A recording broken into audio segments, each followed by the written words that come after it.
En una intervención relativamente breve, esta tarde presentó su dimisión, su renuncia al cargo de presidente de la República, el presidente Kuczynski, Pedro Pablo Kuczynski, PPK, obviamente. ¿Qué Juan Pablo? Sobre este tema nos morimos de ganas de hablar con Eliana Rosas y Andrés Benítez. Bienvenidos sean ustedes al programa. Muy buenas tardes. Buenas tardes. Bueno, estoy nervioso de mi debut con Eliana, fíjate. Ya. Vas a tener que mejorar tu estándar. Por supuesto. Sí, porque con ella el programa sobre todo tiene este programa que trae pocas otra mujeres, categoría. Yo no estoy aceptando ironías, así que ustedes dos no conspiren, no se pongan de acuerdo para conspirar en contra. Oye, bien triste el desenlace de PPK, ¿no? Primero, es bien impresionante que renuncie un presidente, porque no ocurre todos los días. Uno pareciera... La última fue la Dilma Rousseff. Claro, pero los presidentes renuncian cuando ven como inminente, digamos, que los van a subir al patíbulo. Lo que digo, es para que no los maten. Lo que digo es que imagínate que renunciara a Piñera mañana. O sea, dije que es dramático que renuncie un presidente, que crea una suerte de caos institucional. ¿Por qué? Un vacío tremendo, pero por otro lado, esto ha sido un proceso muy tan largo, alargado, que también, aparte del tema de salvar la dignidad del presidente, yo creo que envuelve un respiro para el propio Perú, porque además cuando uno ve esta situación entre los dos hermanos Fujimori, uno puede advertir que pareciera que se está como contaminando mucho el propio Congreso. Eso es feroz. Ir al baño a vomitar, digamos, ¿no? Sí. La descomposición del Congreso es tremenda. Bueno, pero la renuncia no remedia eso. Pero sí remedia una cosa, como dice Lorena, y yo no sé tanto de Perú, pero hablé con algunos empresarios o gente que tiene inversiones allá antes de esto, y me decían que PPK tiene todo trancado, porque la incertidumbre trancó a Perú. Para los inversionistas y todo. Es como lo que pasó con Temer y Brasil, podría darse. Fíjate que Temer, con un 6% de popularidad, tiene a Brasil volando, creciendo por primera vez. Entonces PPK, que era la promesa de crecimiento, era, no sé, el Piñera de allá, ¿no es cierto?, esta situación tenía parado a Perú, como estaban todos esperando cuál es la próxima. Pero se paralizó, Andrés, una vez que empezaron este juicio político. Por eso, como la Elena dice, se ha alargado mucho este juicio, si el desenlace era el que mismo que se predijo antes. Ahora se ha alargado, no exageren tanto, si estamos hablando de diciembre, ¿no? Es muy largo. Digamos que noviembre, diciembre, enero, febrero, marzo. Claro. Se ha alargado, de acuerdo, pero no es que este taponeo, digamos, viene de 3 años. Yo a esta edad cada día es importante para mí. Por lo tanto es muy largo. Ha sido muy largo, 4 meses. Sí. Son todas las vacaciones, son todo el buen clima. Desconozco cómo sigue esta teleserie. Yo no me atrevo a decir nada, pero lo que sabemos por lo que ha salido en los medios ahora en estas horas es que tendría que asumir el primer vicepresidente, que curiosamente en la institucionalidad aparte del cargo de vicepresidente, está ejerciendo como embajador en Canadá, al mismo tiempo tiene las dos funciones. Oye, eso sí que es curioso. Es curioso.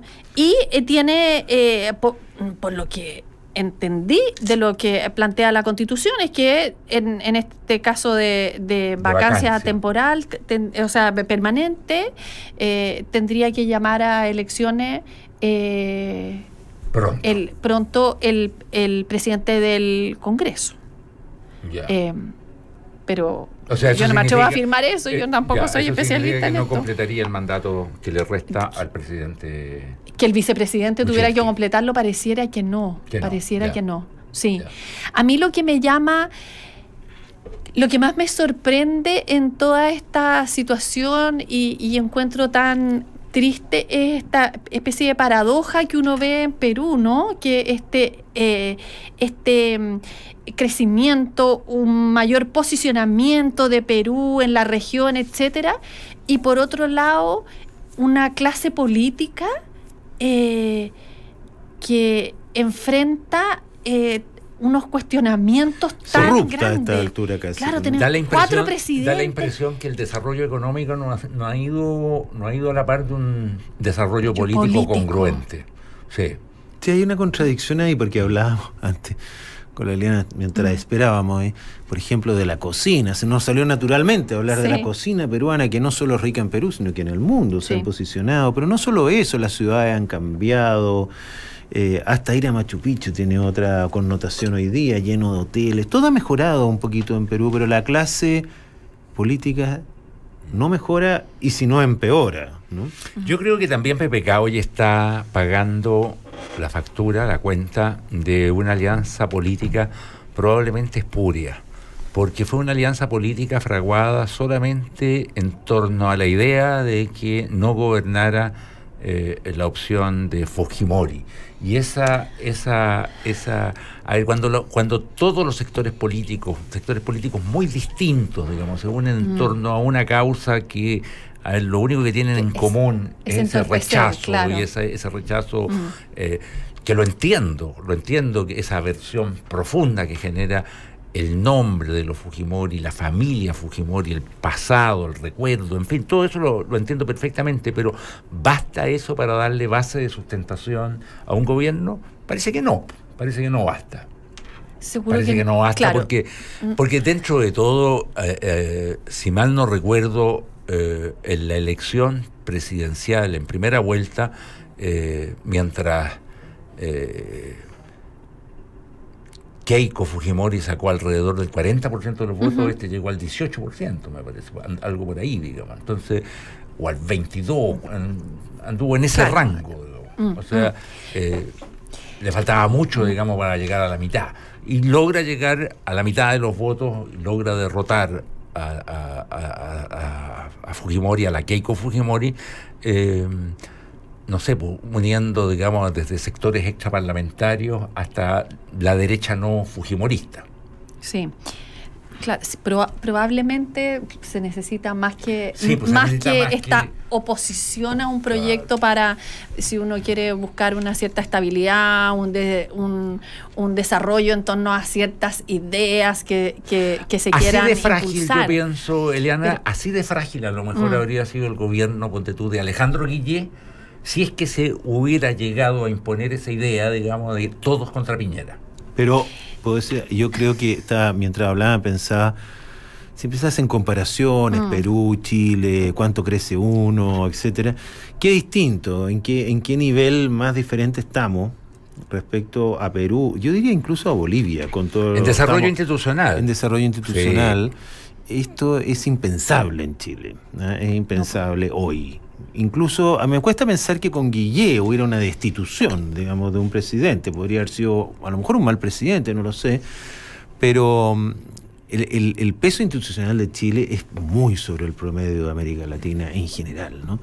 En Argentina, incluso que no hubo un cambio violento, tenemos una presidenta que está siendo prácticamente juzgada todos los días. Lo que pasa es que no la han podido atrapar, digamos. En Brasil tenemos que el mismo presidente gobernante se ha salvado varias veces. Entonces también es como para, bueno, uno no debiera felicitarse con la caída de los otros, pero decir por lo menos estamos mejor, ¿no? Y yo creo que hay algo también de diferenciador en estos fenómenos políticos tan fuertemente asociados a personas, ¿no?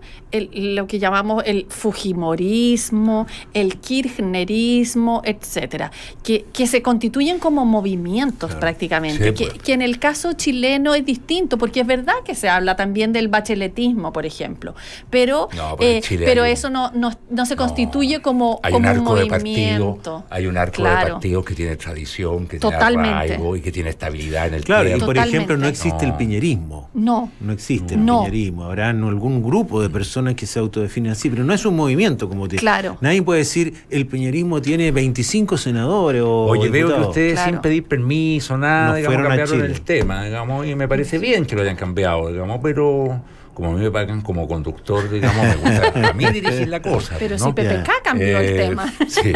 Oye, no. Yo quería llevarlos a otro tema, y que es lo siguiente. Probablemente a ustedes les pasó inadvertido la última encuesta CADEM. Y les pasó inadvertido porque las encuestas de hace unos 6, 7 meses, 5 meses, no sé, cayeron en una suerte de descrédito o quedaron en entredicho. Pero en esta encuesta señalaba que el presidente Piñera estaba en estos momentos, en esa semana, o sea, me estoy refiriendo a la primera semana suya, la de la instalación del gobierno, estaba con un nivel de aprobación del 51%. Sí. Y a mí me pareció extremadamente bajo, ¿qué quieren que les diga?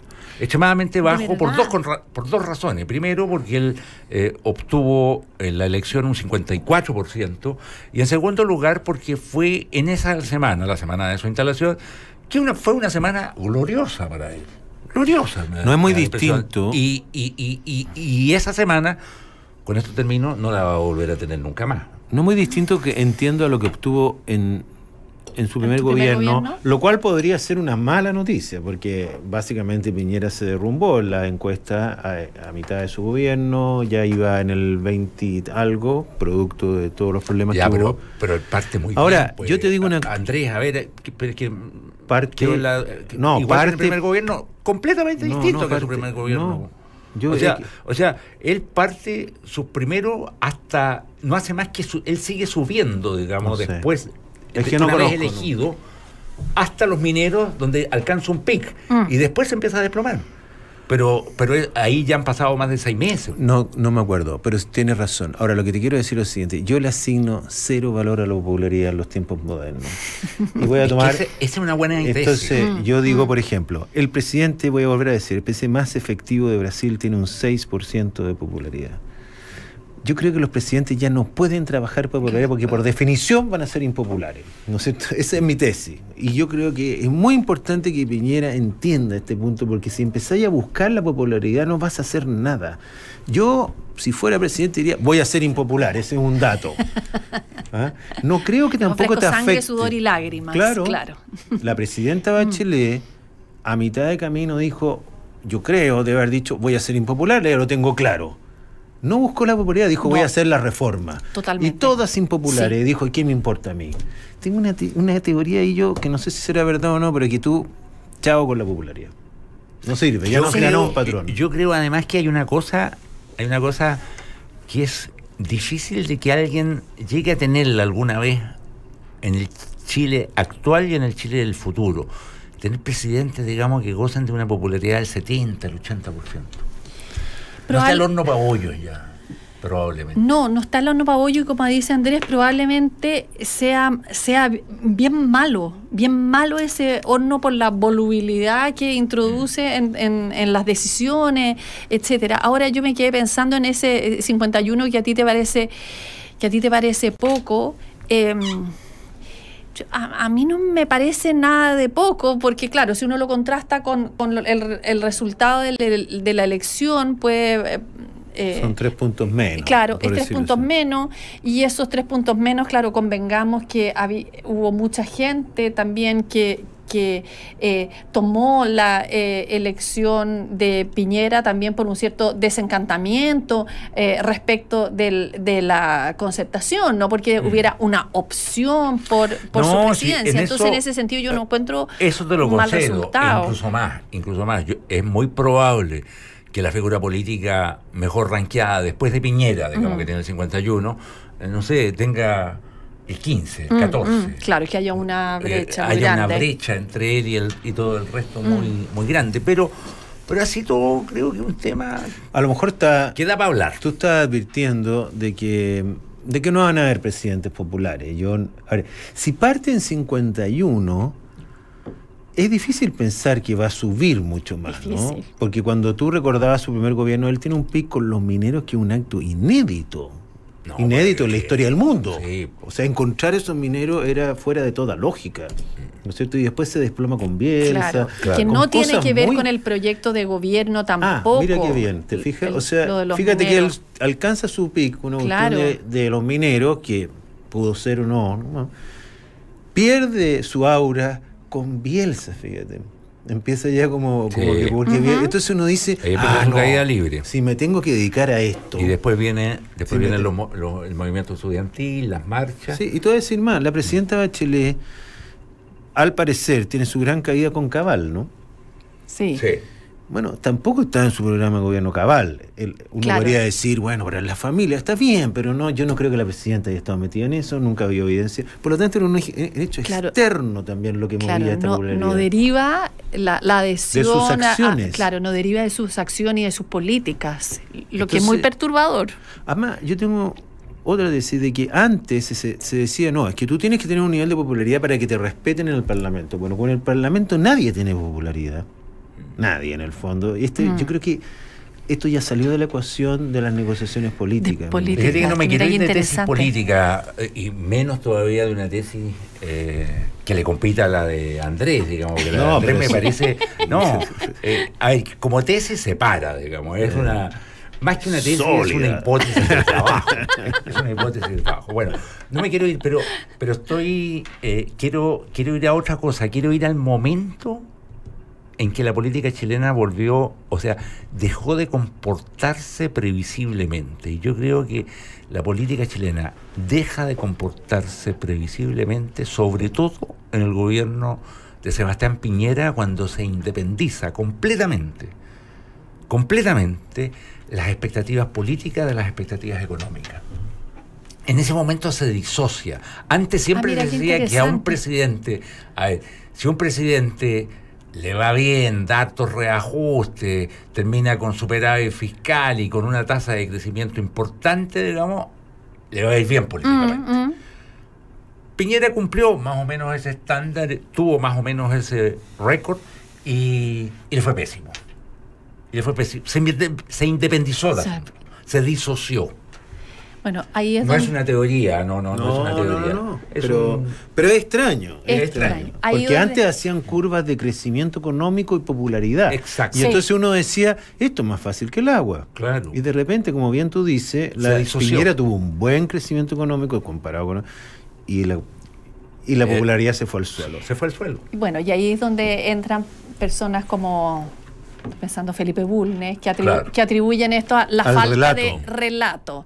Que, Nada más aburrido que el Oye, relato, como diría Piñera. pero es que a mí En me el es gobierno de un Bachelet enredo. sí se juntaron de nuevo las hebras, porque tuvo Sí. mal desempeño económico y mal desempeño político. ¿A ti te parece un enredo lo del relato? A mí me parece que hay como un malentendido de base, creo yo, Ujú. que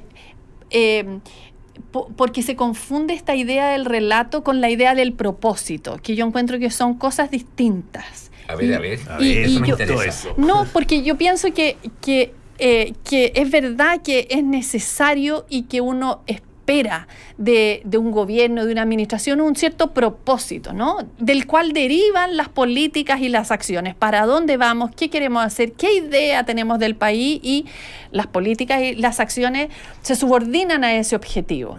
Y yo entiendo que tiene que haber un propósito y que tiene que ser declarado ese propósito, ¿no? Que está en la Ahora, perdón, aspiración. es Pero más cuando noble el propósito que el relato. absolutamente. Porque el relato es el empaquetamiento. Sí, entonces, y muchas veces en quienes hablan del relato aparece esta idea como de que faltaron comunicaciones. Y lo que se entiende Sí. en ese contexto como comunicaciones son un buen dramaturgo, Sí. digamos, que unos señores que vienen aquí y le dan un Ahora- empaquetamiento bonito a esto que vamos a hacer de todos modos, pero que nadie sabe mucho por qué y para qué, de cuál es su sentido, ¿no? Tú lo Entonces hay una mencionaste. impostura en esta noción Sí. del relato que no me gusta. Es muy publicitario, pero Sí. ya que lo mencionaste, me pareció que Felipe Bulnes en su entrevista el domingo hablaba de propósito sin decirlo. Sí, ¿no? mezcla un poco las por dos propósito, cosas, dice, ¿cuál sí. es el ¿para qué estamos acá? Eliana, Exactamente. ¿y a ti te parece que este gobierno tiene propósito?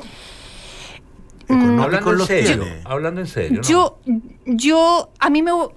Lo que yo esperaría que ese propósito fuera más explícito. Exacto. Yo, si existe, yo creo que ha sido implícito. Yo he visto más bien un conjunto de propuestas, de políticas y de acciones, pero no una manifestación de una carta de navegación. Una carta de navegación. ¿Para dónde vamos? Sí. No, yo lo entendería, por ejemplo, el presidente Piñera siempre habla de un propósito económico, que el país crezca, que haya empleo, pero no tiene un concepto de sociedad. Decía, yo quiero un país donde la gente, no sé, sea libre para elegir, ¿no es cierto? Pueda optar a diferentes... Pero tú tienes mucha razón de que el relato está muy desprestigiada. Y está desprestigiada porque el relato es como el eslogan, el jingle. ¿Cómo empaqueto esta cuestión? Y muchas veces se reían los senadores en sus campañas, es malo tu relato, es bueno tu relato. Claro, pero en el fondo hay que ocupar, Eliana nos enseñó, la palabra, es bonita la palabra propósito. Propósito. Bonito. Porque imagínate que te dijeran a ti cuál es el propósito de tu vida, no te preguntan cuál es el relato de tu vida. Pero, el relato te lo puedo contar al tiro, el propósito no lo conozco. No, y el mundo empresarial, por ejemplo, hay empresas que trabajan mucho en la búsqueda de este propósito. No sé si son iguales o ya. No, claro que no. Probablemente es distinto. Es el propósito distinto. que el relato. Sí. No, es distinto. No, yo te diría, tú dime tu propósito y yo te entrego un relato, pero primero, ¿cuál es tu propósito? ¿A dónde vas? ¿Cuál es tu meta? ¿Cuál es tu misión? Después construyamos Mira, cuando tú haces una campaña publicitaria, llegan los publicistas y lo primero te preguntan ya, ¿pero qué es lo que tú quieres? ¿Cuál es el propósito de esta universidad? ¿Hacia dónde va? ¿Cuál es el sistema de educación que quieren poner en sus alumnos? ¿Qué tipo de profesional quiere formar? ¿No es cierto? Eso los jesuitas lo hacen muy bien, ¿no es cierto? Sí. ¿Cuál es qué sujeto quiere? Algo que hagan bien.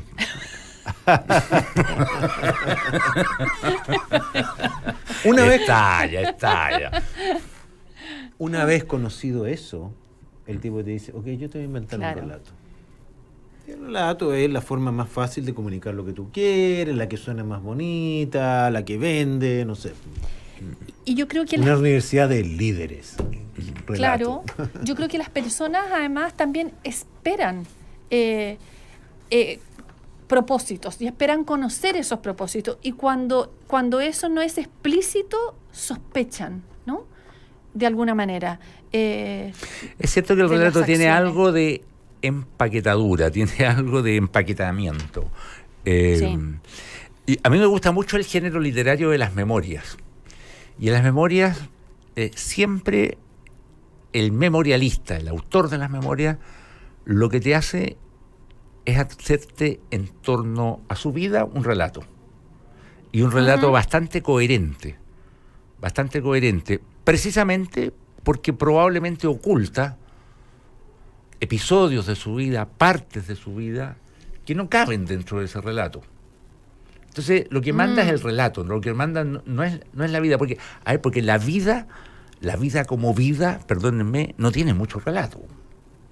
No estamos en un cuento, digamos, donde todo perfecto, conduce hacia un cierto sentido. No hace mucho sentido. No. Estamos llenos de... Es confuso el relato, sí, que hay relato, ¿no? Sí, pues muy confuso. Y probablemente, como tú dices, las memorias buscan eso, asignarle un sentido a la propia vida. Y normalmente se prefiere, digamos, entre un sentido no heroico y uno heroico, se prefiere uno heroico, se prefiere uno... Donde el memorialista queda bien, digamos. Claro. Es como esos discursos de funeral, ¿no es cierto? En que la gente trata de ordenar la vida de las personas en torno a tres ejes. No sé, es verdad, porque te dice, ¿cómo definiría a la persona? Es una persona y tú la defines en tres, obviamente todas buenas, un poco heroica, pero nada retrata al señor que está ahí, o a la señora, porque todo es mucho bueno. Y hubo años, tendría que decir, hubo años en que nada de esto se cumplió. Claro, es todo más a lo mejor hay partes de su vida que están interpretadas ahí, pero no todas. Yo cuando me muera quisiera que hicieran un buen relato. Y a lo mejor no las más importantes. Te lo advierto, Héctor Soto. ¿Nos quieres declarar un propósito de antemano? Haz un relato bueno. Yo me temo que yo no voy a estar para tu relato. Entonces yo voy a hacer uno tuyo bueno, Héctor. Lo voy a hacer aquí al aire. Al aire voy a decir, Héctor fue siempre coherente, consistente, tenía grandes propósitos. Después me los podrías contar. Ahora, yendo al tema de la Eliana, yo creo que de verdad la derecha no tiene un gran propósito. No lo ha elaborado bien. Hay algunos intelectuales de derecha que sí lo tienen, pero se ha gobernado un poquito Me parece que Bachelet tenía un gran propósito, fíjate. Equivocado probablemente, ¿no? Sin duda que tenía Pero tenía un gran propósito. Equivocado para mí. Yo creo que los gobernantes de derecha que tienen relatos son los gobernantes de derecha que se hacen cargo de sus países en medio de una tremenda crisis. Y por eso siempre se dice que Margaret Thatcher tuvo relato después de heredar la Inglaterra del laborismo, y tuvo un gran relato también el presidente Reagan en Estados Unidos después de heredar la América de Carter, humillada, ya, herida, golpeada. Estás haciendo grandes tesis hoy día. No, porque es un tema que lo había, o sea, es que alguna vez creo que escribí sobre ese tema. Pero a ver, en los gobernantes de derecha, yo al menos no conozco, o sea, son planes, son programas de salvación. De salvación. Son programas de salvación. Tú dices cuando se enfrentan a estas crisis, claro, hay una claro, son un poquito redentores. Épica. Sí. De Gaulle en Francia, por favor. Claro, pero tú dices, dentro de la estabilidad ya es más complejo. Venían de situaciones muy complejas, pero en determinado momento, cuando las cosas se estabilizan, esas figuras comienzan a molestar en el escenario. De Gaulle, bueno, tiene que irse. Reagan, bueno, ya cumplió sus 2 periodos, y Margaret Thatcher, bueno, la sacan a patadas, digamos, al final porque no la quería nadie, ya no la quería ni siquiera el Partido Conservador. Ya estamos terminando, pero me acuerdo esa frase de Reagan que dijo: Estados Unidos ha regresado. Ha regresado. Bueno, es como hacer América grande de nuevo. Claro. Es de algún peligroso. ¿Qué es lo que quiere más este loco? peligroso. Digamos, ¿no? Claro. Probablemente cuando se es un actor internacional, eso es más fácil, Pero entre comillas. Chile ha regresado. Desconéctate con Banchile Inversiones. Monitorea tus inversiones cuando y donde quieras a través de la aplicación Mi Inversión. Banchile Inversiones, soluciones para optimizar tu tiempo. Tenemos que agradecer la participación en el programa de Andrés Benítez y Eliana Rosas. Por la atención dispensada, muchas gracias a ustedes. Nos encontramos mañana jueves aquí en Terapia Chilense. Que tengan muy buenas noches. Buenas noches. Adiós, gracias.